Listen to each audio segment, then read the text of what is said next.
स्वागत है आप सभी का स्टडी 5.6 में।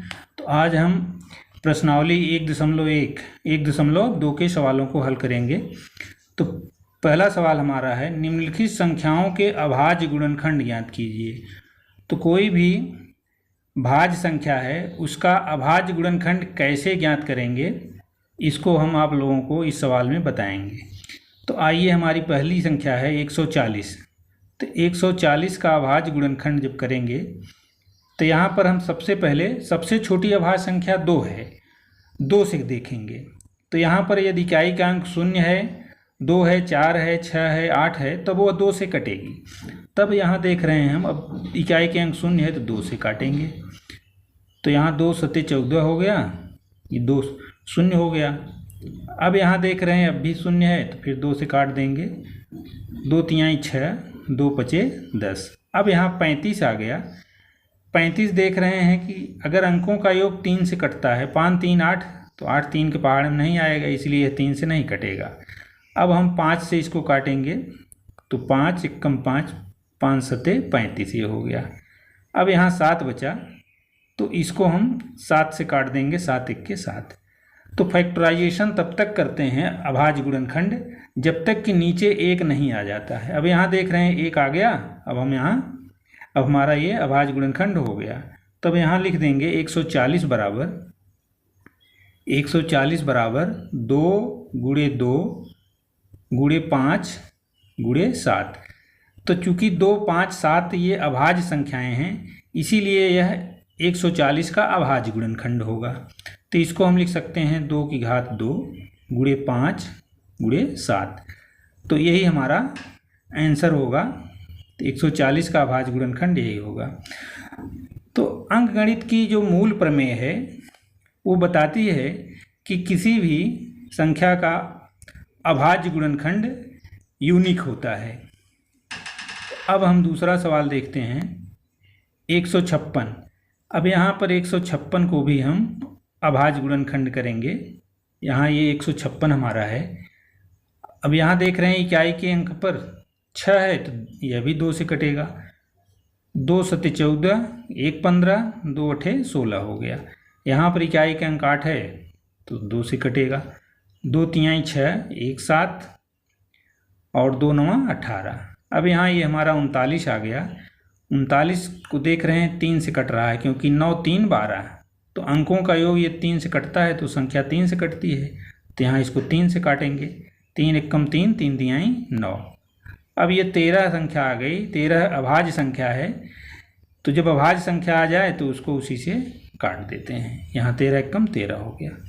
अब हमारा जो 156 संख्या है इसका अभाज्य गुणनखंड हो गया 2 गुणे 2 गुणे 3 गुणे 13। तो 2 गुणे 2 गुणे 3 गुणे 13। तो 2 गुणे 2 को हम लिख देंगे 2 की घात 2 और गुणे 3 गुणे 13। तो इस तरीके से 156 का अभाज्य गुणनखंड हमारा ज्ञात हो गया। तो साथियों, अभाज्य गुणनखंड ज्ञात करने के लिए हम सबसे पहले सबसे छोटी अभाज्य संख्या से काटते हैं। यदि उससे नहीं कटती है तब आगे उससे छोटी संख्या 3 से काटेंगे। ये 3 से भी नहीं कटती है तो उसके आगे चलेंगे 5 से। 5 से नहीं कटेगा तो 7 से काटते हैं। तो इस तरीके से हम अभाज्य संख्या से अभाज्य गुणनखंड करते हैं। अब आइए हम अगला सवाल देखते हैं। अगला सवाल हमारा है 3825। तो 3825 का अब हम अभाज्य गुणनखंड करेंगे। यहाँ देख रहे हैं इकाई के स्थान पर 5 है तो यह 2 से तो कटेगा नहीं।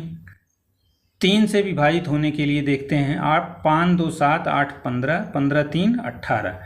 तो अंकों का योग 18 आ रहा है, इसलिए यह 3 से कटेगा। तो 3 से हम काटेंगे। 3 एकम 3, 3 दूनी 6 2 8, 3 सत्ते 21, 3 पचे 15।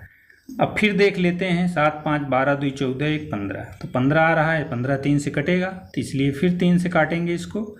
3 चौक 12, फिर 3 दूनी 6, 1 7 होगा, 3 पचे 15। अब फिर देख लेंगे 5 2 7 4 11। अब यह 11 3 से नहीं कटेगा, इसलिए यह संख्या 3 से नहीं कटेगी। इकाई के स्थान पर 5 है तो 5 से काटेंगे हम। अब यहाँ इसको 5 से जब काटेंगे तो हमारा आएगा 5 8 40, 5 5 25। अब ये आ गया 85। फिर यहाँ पर इसको हम 5 से काटेंगे। 5 1 के 5, 3 8, 5 7 35। अब यहाँ ये 17 हमारी अभाज्य संख्या है। तो जब अभाज्य संख्या है तो ये 17 यहाँ लिख लेंगे, इसको लिख लेंगे 1। तो अब हमारा जो संख्या है 3825, तो 3825 जो आई है संख्या, इसका अभाज्य गुणनखंड हो गया 3 × 3 × 5 × 5 × 17। अब क्योंकि अंकगणित की मूल प्रमेय हमारी बताती है कि प्रत्येक संख्या का अभाज्य गुणनखंड यूनिक होता है, तो हम इसको 3 की घात 2 लिख देंगे गुणे 5 की घात 2 गुणे 17। तो यही हमारा दी गई संख्या 3825 का अभाज्य गुणनखंड हो गया। अब हमारी अगली संख्या है 5005। तो 5005 को भी हम यहाँ लिख लेंगे 5005। अब यहाँ इसको देख रहे हैं इकाई के स्थान पर 5 है, तो इसलिए यह 2 से नहीं कटेगा, 3 से भी नहीं कटेगा, तो 5 से काटेंगे। 5 से जब काटेंगे हम तो 5 1 5, 0 0, 5 1 5 हो गया। अब यहाँ पर देख रहे हैं ये 1001 हो गया हमारा। तो 1001 हो गया तो यह 5 से कटेगा नहीं, तो 5 से जब नहीं कटेगा तो So ever since I was in school, my father always used to ask me to read newspapers. But let's be honest, who has? तो 1001 हो गया तो यह 5 से कटेगा नहीं, तो 5 से जब नहीं कटेगा तो अब ये हमारा 5005, 5 से भाग दिए तो 1001 आया। अब यह 2 से नहीं कटेगा, 3 से नहीं कटेगा, 5 से भी नहीं कटेगा, अब आगे 7 से ये कटेगा। तो 7 से इसको विभाजित करेंगे। 7 1 के 7, 3 10, 30 हुआ, 7 चौक 28, 2 30, 7 3 21। अब यहाँ आया 143। 143 7 से आगे नहीं कटेगा, तो अब अगली हमारी अभाज्य संख्या 11 आएगी, तो ये 11 से कटेगा। 11 1 के 11, 3 14, 11 3 33। 13 खुद अभाज्य संख्या है, इसलिए इसको 13 से काट देंगे, तो 13 1 के 13 हो गया। अब हमारी जो संख्या है 5005, इसका अभाज्य गुणनखंड हो गया 5 × 7 × 11 × 13। तो इस तरीके से हम कोई भी संख्या दी रहे उसका अभाज्य गुणनखंड कर सकते हैं। अब हमारा अगला सवाल है, निम्नलिखित युग्मों के एलसीएम और एचसीएफ ज्ञात करो तथा दिखाइए कि दोनों संख्याओं का गुणनफल एलसीएम इंटू एचसीएफ के बराबर होता है। तो एलसीएम और एचसीएफ का गुणनफल दोनों संख्याओं के गुणनफल के बराबर होता है। तो आइए हम देखते हैं। हमारा पहला सवाल है 26 और 91 का एलसीएम और एचसीएफ ज्ञात करना है। तो हम 26 और 91 का अभाज्य गुणनखंड करेंगे। तो आइए हम सबसे पहले 26 का करते हैं।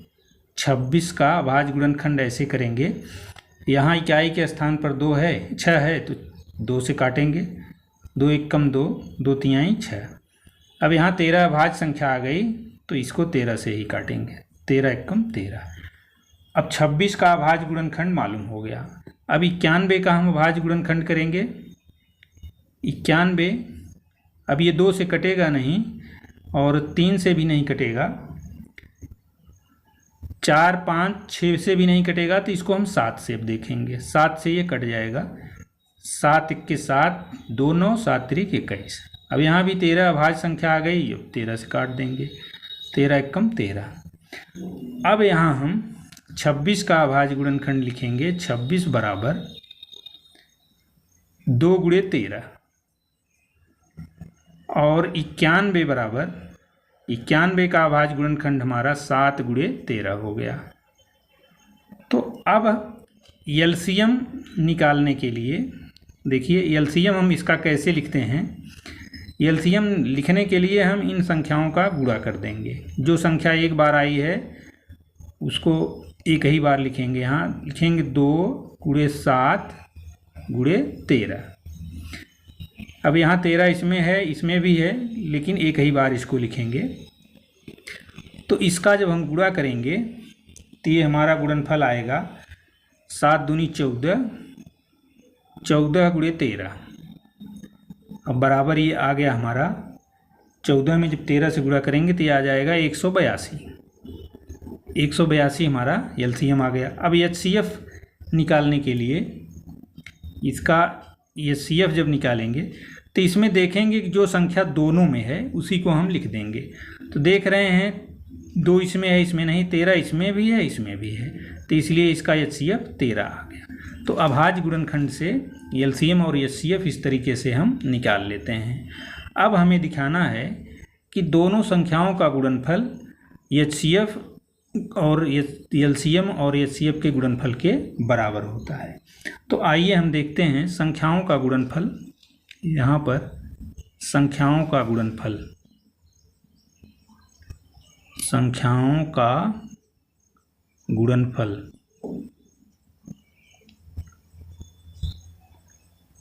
तो संख्याओं का गुणनफल हम करते हैं तो संख्याएं हमारी है 26 गुणे 91। तो 26 में जब हम 91 का गुणा करेंगे तो ये हमारा आ जाएगा 2366। 2366 इसका गुणा इतना। और एलसीएम और एचसीएफ का जब गुणा करेंगे, एलसीएम गुणे एचसीएफ, तो ये हमारा हो जाएगा, एलसीएम आया है 182 और एचसीएफ आया है 13। तो इसमें भी जब गुणा करेंगे तो ये हमारा आ जाएगा 13 दूनी 26, 13 8 104 और 106 हो जाएगा, 13 1 के 13, 13 10 23 हो जाएगा हमारा। तो इस तरीके से देख रहे हैं हम संख्याओं का गुणनफल बराबर एलसीएम इंटू एचसीएफ। तो हमारी दूसरी शर्त भी संतुष्ट हो गई। तो अब अगला सवाल हमारा है 510 और 72 का। 510 और 92 इसका एचसीएफ ज्ञात करना है। तो सबसे पहले हम 510 का अभाज्य गुणनखंड करेंगे। तो 510 का जब अभाज्य गुणनखंड करेंगे तो यहाँ पर देख रहे हैं इकाई के स्थान पर 0 है तो 2 से काटेंगे हम। 2 दूनी 4, 1 5 10, 2 पचे 10, 2 पचे 10। अब इकाई के स्थान पर 5 आ गया, 2 से नहीं कटेगा। अब देखें अंकों का योग, 5 5 10 2 12, तो 12 3 से कटेगा, इसलिए अब 3 से इसको काटते हैं हम। 3 8 24 हो गया, 3 पचे 15 हो गया। 3 8 24, 3 पचे 15 हो गया। अब यहाँ देखते हैं 8 5 13, तो 13 3 से नहीं कटेगा, इसलिए अब इसको 5 से काटेंगे। तो जब 5 से काटेंगे इसको तो 5 के 5, 3 8 5 7 35, तो 17 हमारी अभाज्य संख्या हो गई। तो अब हम 17 से इसको यहाँ काट देंगे तो 1 आ गया। तो 510 का अभाज्य गुणनखंड हो गया। अब फिर हम 92 का निकालेंगे। 92 का इसी तरीके से, यहाँ पर इकाई के स्थान पर 2 है तो 2 से काटेंगे। 2 चौक 8, 1 9 और 12 हो गया, 2 छक 12। फिर 2 से काटेंगे, 2 दूनी 4, 2 तिहाई 6। अब देख रहे हैं 23 आ गया। तो 23 हमारी अभाज्य संख्या है, किसी से नहीं कटेगी, तो यहाँ 23 से इसको काट देंगे। 23 1 के 23। अब यहाँ पर हम लिखेंगे 510 बराबर 2 गुणे 3 गुणे 5 गुणे 17। अब यहाँ पर इसका अभाज्य गुणनखंड 2 गुणे 3 गुणे 5 गुणे 17 और 92 का अभाज्य गुणनखंड हो गया 2 गुणे 2 गुणे 23। तो अब इस तरीके से हम दोनों का अभाज्य गुणनखंड लिख लिए। अब यहाँ पर एलसीएम लिखेंगे। एलसीएम बराबर इसका एलसीएम, तो एलसीएम देख रहे हैं 2 यहाँ 2 बार आया है, तो 2 जिसमें अधिक बार आता है तो उसको लिखते हैं। तो 2 बार आया इसलिए इसको 2 बार लिखेंगे। इसके बाद 3 यहाँ है, गुणे 3 लिखेंगे, गुणे 5 लिखेंगे, फिर गुणे 17 लिखेंगे, गुणे 23 लिखेंगे। तो अब हम इनका गुणा करेंगे। जब इनका गुणा करेंगे तब हमें एलसीएम मालूम हो जाएगा। तो आइए हम गुणा कर लेते हैं। तो 2 दूनी 4, 4 तिहाई 12, 12 पचे 60 हो गया। अब यहाँ पर 60 में हम 17 से गुणा करेंगे, फिर 23 से गुणा करेंगे। अब ये 60 में जब 17 से गुणा करेंगे तो ये हमारा हो गया 17 छक्का 102, इतना गुणे 23।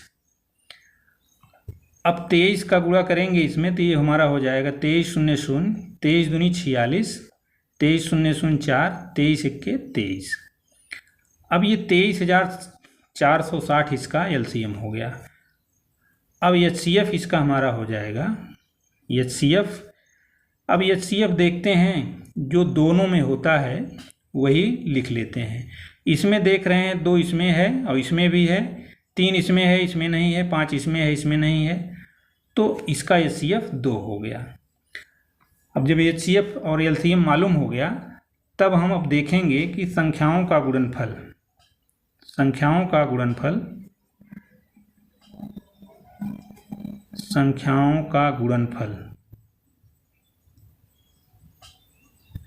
बराबर 510 में हम 92 का गुणा करेंगे। 510 में 92 का जब गुणा करेंगे तो आइए हम गुणा कर लेते हैं। बराबर 510 गुणे 92, तो ये हो गया 2 0 0, 2 एकम 2, 2 पचे 10, 9 0 0, 9 एकम 9, 9 पचे 45। इसको जोड़ लेंगे तो 0 हो गया, 2 9 और 5 1 6 4, तो ये हमारा आ गया 46,920। 46,920। अब एलसीएम और एचसीएफ का गुणा करेंगे, एलसीएम गुणे एचसीएफ। तो जब एलसीएम और एचसीएफ में गुणा करेंगे तो ये हमारा हो जाएगा 2 गुणे एचसीएफ 2 है, एलसीएम 23,460 है, 23,460। तो ये भी हमारा आ जाएगा 2 0 0, 2 6 12, 2 4 8 1 9, 2 3 6, 2 दूनी 4। तो देख रहे हैं संख्याओं का गुणनफल एलसीएम और एचसीएफ के बराबर है, तो सवाल हमारा सही है। अब हम अगला सवाल 336 और 54 का एलसीएम और एचसीएफ निकालेंगे। तो ये 336 हमारा है, इसका अभाज्य गुणनखंड जब करेंगे तो यहाँ पर इकाई के स्थान पर 2 है तो हम 2 से काटेंगे। तो 2 एकम 2, 1 3, 2 6 12, 2 8 16। फिर यहाँ 8 है तो हम 2 से काटेंगे इसको, 2 8 16, 2 4 8। अब यहाँ पर फिर 2 से काटेंगे, 2 4 8, 2 दूनी 4। फिर 2 से इसको काटेंगे, 2 दूनी 4, 2 1 के 2। अब 21 आ गया, 21 2 से नहीं कटेगा, इसको हम 3 से काटेंगे। 3 7 21, 7 हमारी अभाज्य संख्या है, इसलिए इसको यहाँ पर काट देंगे तो 1 आ जाएगा। अब दूसरी संख्या है 54। 54 का भी हम अभाज्य गुणनखंड जब करेंगे तो ये हमारा इकाई के स्थान पर 2 है तो यहाँ 2 से काटेंगे, 2 दूनी 4, 1 5, 2 7 14। अब 27 आ गया, 27 3 से काटेंगे, 3 9 27। फिर इसको 3 से काटेंगे, 3 3 9। फिर 3 से काटेंगे, 3 एकम 3। अब हमारा 336 का अभाज्य गुणनखंड हो गया 2 गुणे 2 गुणे 2 गुणे 2 गुणे 3 गुणे 7। और 54 का अभाज्य गुणनखंड हो गया 2 गुणे 3 गुणे 3 गुणे 3। तो अब इनका अभाज्य गुणनखंड जब निकल गया तो हम एलसीएम निकाल लेंगे। एलसीएम इसको हम लिख सकते हैं 2 की घात 3, 2 की घात 4 है, और गुणे 3 गुणे 7। अब इसको लिख सकते हैं 2 गुणे 3 की घात 3। अब ध्यान देना है, एलसीएम निकालने के लिए जो सबसे बड़ी घात होती है उसको यहाँ लिखेंगे। यहाँ 2 है, 2 की घात 4 है, तो यहाँ पर हम 2 की घात 4 लिखेंगे। अब यहाँ 3 है, यहाँ 3 की घात 3 है, तो यहाँ 3 की घात 3 लिखेंगे। फिर शेष संख्याओं को हम लिख लेंगे, शेष 7 बचा है तो 7 को लिख लेंगे। तो यही हमारा एलसीएम होगा। तो आइए हम इसको सरल कर लेते हैं। तो 2 की घात 4, 2 दूनी 4 दूनी 8 दूनी 16 हो जाएगा। 3 की घात 3, 3 3 9 त्रिक 27 हो गया, और गुणे 7। तो अब ये हमारा हो जाएगा 16 का गुणा जब 7 में करेंगे, 16 7 112 हो गया। अब इसमें 27 से गुणा करेंगे, तो जब 27 का गुणा इसमें करेंगे तो ये हमारा हो जाएगा 27 दूनी 54, 27 1 के 27, 27 5 32, 27 1 के 27, 27 3 30। तो ये 3024 हमारा इसका एलसीएम निकल आया। अब एचसीएफ निकालेंगे, एचसीएफ इसका होगा। अब एचसीएफ निकालने का तरीका ये है कि जो संख्याएं दोनों में होती हैं उसको लिख लेते हैं। तो 2 यहाँ है, 2 यहाँ भी है, इसलिए 2 को लिखेंगे 2 और गुणे 3 यहाँ है, 3 इसमें भी है, 3 लिख लेंगे। तो 3 गुणे 2 बराबर 6। अब ध्यान देना है HCF निकालने के लिए जो संख्याएं दोनों में होती हैं, तो 2 यहाँ है, 2 यहाँ है, 2 हो गया। 3 यहाँ है, 3 यहाँ, अगर 3 की घात 2 ले लेंगे तो 3 घात 2 इसमें है लेकिन उसमें नहीं है, तो कॉमन संख्याओं को ही HCF में लेते हैं। अब हम संख्याओं का गुणनफल देखते हैं। संख्याओं का गुणनफल, संख्याओं का गुणनफल, आइए देखते हैं कितना होगा संख्याओं का गुणनफल। 336 गुणे 54। तो जब संख्याओं का गुणनफल देख रहे हैं 336 गुणे 54, आइए हम इसका गुणा कर लेते हैं। यहाँ पर 336 गुणे 54 कर लेते हैं, तो 4 छक 24 की 4 हासिल 2, 4 तिहाई 12, 2 14, 4 तिहाई 12, 1 13 हो गया। 5 छक 30, 5 तिहाई 15, 3 18 हो गया। 5 तिहाई 15, 1 16 हो गया। अब इसको जोड़ लेंगे, तो जोड़ेंगे तो हमारा आ जाएगा यहाँ पर 4 हो गया, यहाँ भी 4 हो गया, 8 3 11, 6 1 7 1 8 हो गया और 1 यहाँ, तो 18,144 आ गया। ये हमारा आ गया 18,144। तो संख्याओं का गुणनफल इतना आ गया। अब LCM इंटू HCF लिख लेंगे। LCM गुणे HCF, ये देखते हैं हमारा कितना आता है।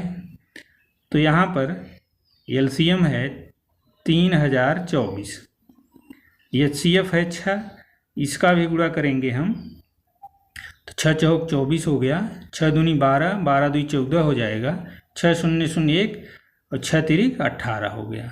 तो देख रहे हैं कि LCM और HCF का गुणनफल भी 18,144 आ रहा है, संख्याओं का गुणनफल भी 18,144 आ रहा है। तो सवाल हमारा सही है। अब प्रश्न संख्या 3 है, इसमें है कि अभाज्य गुणनखंड द्वारा निम्नलिखित संख्याओं के HCF और LCM ज्ञात कीजिए। तो आइए हम इन संख्याओं का अलग अलग अभाज्य गुणनखंड करते हैं। तो ये 12 का पहले हम कर लेते हैं। तो 12 का अभाज्य गुणनखंड वैसे कर लेंगे, 12 का हो जाएगा 2 गुणे 2 गुणे 3 और 15 का हो जाएगा 3 गुणे 5 और 21 का हो जाएगा हमारा अभाज्य गुणनखंड 3 गुणे 7। तो 12 छोटी संख्याएं हैं, इनका अभाज्य गुणनखंड आसानी से कर लेंगे। तो 2 गुणे 2 गुणे 3, 2 दूनी 4 तिहाई 12 हो गया, 3 पचे 15, 3 सते 21। अब हमारा यहाँ पर HCF लिख लेंगे। HCF बराबर, तो HCF में देखते हैं कि जो सब में होता है उसी को लिखते हैं। यहाँ पर देख रहे हैं 3 इसमें भी है, इसमें भी है, इसमें भी है, तो और 2 इसमें है, इसमें नहीं है, 5 इसमें है, इसमें नहीं है, तो इसलिए HCF हमारा हो जाएगा 3। और LCM हम निकालने के लिए LCM लीस्ट कॉमन मल्टीपुल, लघुत्तम समापवर्त, HCF होता है हमारा हाईएस्ट कॉमन फैक्टर, महत्तम समापवर्तक। अब इसको हम जब गुणा करेंगे तो यहाँ LCM हमारा देख रहे हैं 2 2 बार आया है, तो यहाँ तो पर 2 गुणे 2 हो गया हमारा। 3 तीनों में 1 बार है, तो इसलिए 3 लिख देंगे। शेष संख्याओं को भी लिख देते हैं हम। अब ये हमारा हो गया 2 दूनी 4 तिहाई 12 25 60, 60 में जब 7 से गुणा करेंगे तो 6 सत्ते 42, ये 420 हो गया। तो इस तरीके से हमारा LCM और HCF दोनों संख्याओं का आ जाता है। अब अगला सवाल हमारा है 17 23 और 29 का। 17 23 और 29 का हमको LCM और HCF निकालना है। तो 17 भी अभाज्य संख्या है, इसको लिख देंगे 1 गुणे 17। 23 भी हमारी अभाज्य संख्या है, इसको भी लिख देंगे 1 गुणे 23। 29 भी हमारी अभाज्य संख्या है, ये 23 है। 29 भी हमारी अभाज्य संख्या है, इसको भी लिख देंगे 1 गुणे 29। तो अभाज्य संख्याओं का HCF 1 होता है। सभी संख्याएं यहाँ पर देख रहे हैं अभाज्य हैं, तो इनका HCF हमारा 1 हो गया। और LCM इनका लीस्ट कॉमन मल्टीपुल जिसको कहते हैं, LCM जब निकालेंगे हम तो इनका गुणा कर लेंगे 17 गुणे 23 गुणे 29। तो अब हम इनका जब आपस में गुणा करेंगे तो ये हमारा आ जाएगा 11,339। 11,339। तो इस तरीके से हम 17, 23 और 29 का एलसीएम निकाल लेंगे। अब अगली गिनती हमारी है 8, 9 और 25। इन संख्याओं का हमको, तो 8 हमारा हो जाएगा, इसका भी अभाज्य गुणनखंड करेंगे 2 गुणे 2 गुणे 2। 9 का अभाज्य गुणनखंड जब करेंगे हम तो 3 गुणे 3 गुणे 3 हो गया। अब इसको लिख सकते हैं 2 की घात 3, इसको लिख सकते हैं 3 की घात 3 गुणे 3 होगा, ये 2 नहीं होगा, ये गलत है, 3 की घात 2 होगा। 9 बराबर 3 गुणे 3 और 25 होगा हमारा, 25 को हम लिख देंगे 5 गुणे 5। तो 25 हमारा हो जाएगा 5 गुणे 5। तो इधर देख रहे हैं हम इनका HCF, कोई भी संख्या कॉमन नहीं है तो HCF 1 हो जाएगा। और LCM निकाल लेंगे हम। LCM इसका हो जाएगा 2 की घात 3 गुणे 3 की घात 2 गुणे 5 की घात 2। सबको आपस में गुणा कर लेंगे। तो 2 गुणे 2 गुणे 2 गुणे 3 गुणे 3 गुणे 5 गुणे 5। अब यहाँ हमारा हो जाएगा सीधे 8 गुणे 9 गुणे 25। तो 25 अट्ठे 200 हो गया। 200 में जब 9 से गुणा करेंगे तो 2 9 18, 1800 हो गया। तो 1800 हमारा LCM हो गया और 1 इसका HCF होगा।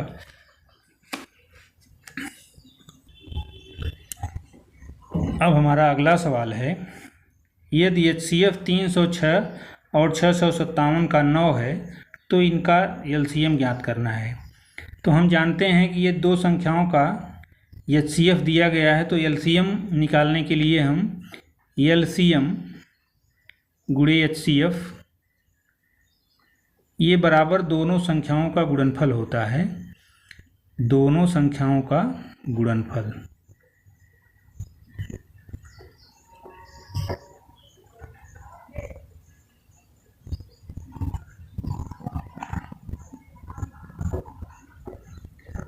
तो अब यहाँ पर देख रहे हैं LCM और HCF 9 दिया गया है और दोनों संख्याएं 306 और गुणनफल 657 हम कर लेंगे।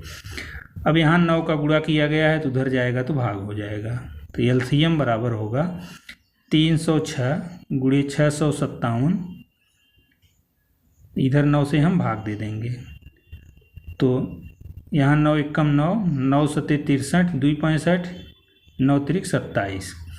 तो 306 में हम 73 से गुणा कर देंगे। आइए गुणा कर लेते हैं। 306 गुणे 73, 3 छक 18, 3 त्रिक का 9 हो गया, 7 छक 42, 7 त्रिक 21 हो गया। अब यहाँ 8 आ गया, 2 1 3 और 9 4 13 हो गया और 1 1 2 हो गया, 2 हो गया। तो ये 22,338 आ गया। तो अब इसको हम जब सरल करेंगे तो ये हमारा आ जाएगा 22,338। तो अगर ये HCF दिया गया है और दोनों संख्याएं दी गई हैं तो LCM हम इस सूत्र के माध्यम से निकाल लेते हैं। हमारा अगला सवाल है, जांच कीजिए कि क्या किसी प्राकृतिक संख्या n के लिए 6 पावर n अंक शून्य पर समाप्त हो सकता है। तो शून्य अंक पर समाप्त होने के लिए हम जानते हैं कि यदि संख्या में 5 से गुणा किया जाता है तो वह संख्या में शून्य अंक आ जाएगा। जैसे यदि 2 में 5 से गुणा किया जाए तो 5 दूनी 10, इस संख्या के अंत में शून्य आ जाता है। 4 में अगर हम 5 से गुणा करें तब भी अंतिम अंक शून्य हो जाएगा। तो इस तरीके से यदि कोई भी भाज्य संख्या है और उसमें हम 5 से गुणा करेंगे तो शून्य अंक पर वो समाप्त होगा। तो यहाँ पर देखिए 6 का पावर n है, 6 पावर n को हम अभाज्य गुणनखंड करें तो ये हमारा 2 गुणे 3 हो गया। तो 2 गुणे 3 और इसका भी पावर n, तो इसको हम लिख देंगे 2 की घात 3 2 की घात n गुणे 3 की घात n, अलग अलग हो जाएंगे। तो अब यहाँ देख रहे हैं हम, चूंकि 6 पावर n का अभाज्य गुणनखंड 5 नहीं है, यहाँ पर लिख देंगे चूंकि 6 पावर n का अभाज्य गुणनखंड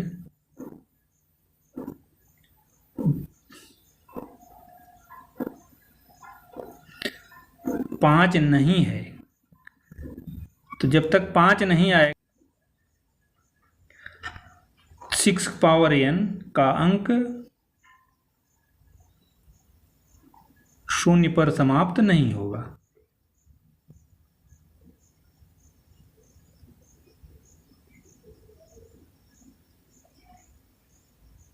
तो बस इसका यही हल होगा, बस इसमें इतना ही लिखेंगे।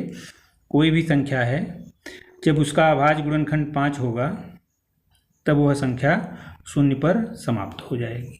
अब प्रश्न संख्या 6 हमारा है, व्याख्या कीजिए कि 7 गुणे 11 गुणे 13 धन 13 और 7 गुणे 6 गुणे 5 गुणे 4 गुणे 3 गुणे 2 गुणे 1 धन 5 अभाज्य संख्या है। तो अभाज्य संख्या के लिए हम जानते हैं कि अभाज्य संख्याओं का केवल एक ही अभाज्य गुणनखंड होता है। यदि उसके एक से अधिक अभाज्य गुणनखंड हैं तो वह अभाज्य संख्या नहीं होगी है। तो आइए हम देखते हैं, हमारा पहला है 7 गुणे 11 गुणे 13 धन 13। अब इसमें हम अगर 13 को कॉमन ले लें, 13 यहाँ बाहर कर लेंगे तो ये हमारा हो जाएगा 7 गुणे 11 गुणे 13 धन 1। 7 गुणे 11 गुणे 13 धन 1। अब इसको हम सरल कर लेंगे 13, अब ये 11 सते 77, अब यहाँ 13 कॉमन ले लिए थे इसलिए यह 13 नहीं बचेगा, धन 1 यहाँ पर बचेगा। तो ये हमारा 11 सते 77, 1 78 यहाँ हो गया। तो ये हो गया 13 गुणे 78। अब चूंकि यहाँ इसके 2 गुणनखंड हो गए इसलिए यह अभाज्य संख्या नहीं होगा, इसलिए यह अभाज्य संख्या नहीं होगा। चूंकि उपरोक्त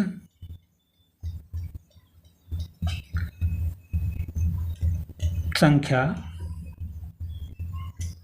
के 2 अभाज्य गुणनखंड हैं, 2 गुणनखंड हैं, इसलिए यह अभाज्य संख्या नहीं है।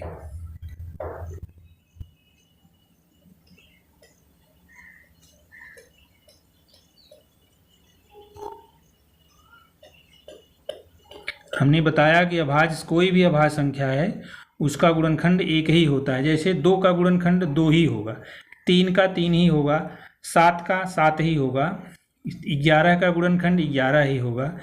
यहाँ पर इसके 2 गुणनखंड हो जा रहे हैं इसलिए अभाज्य संख्या नहीं होगी। अब अगला सवाल हम देख लेते हैं। अगला हमारा है 7 गुणे 6 गुणे 5 गुणे 4 गुणे 3 गुणे 2 गुणे 1 धन 5।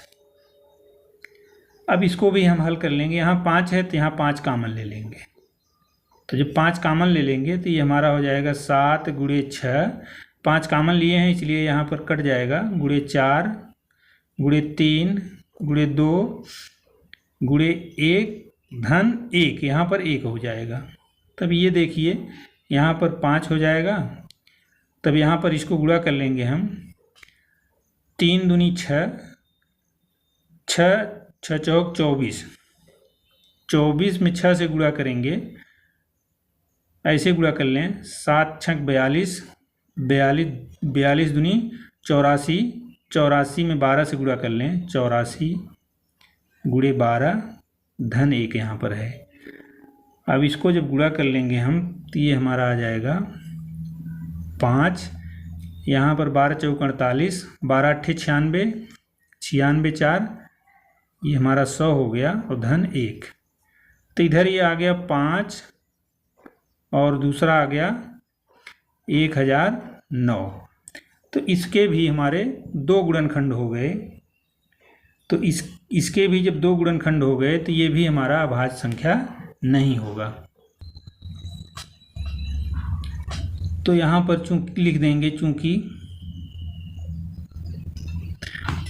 उपरोक्त संख्या के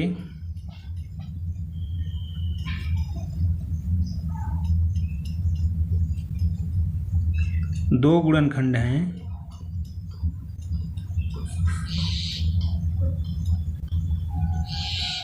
अतः यह अभाज्य संख्या नहीं है। अब हमारा अगला सवाल है प्रश्न 7, जो कि बहुत ही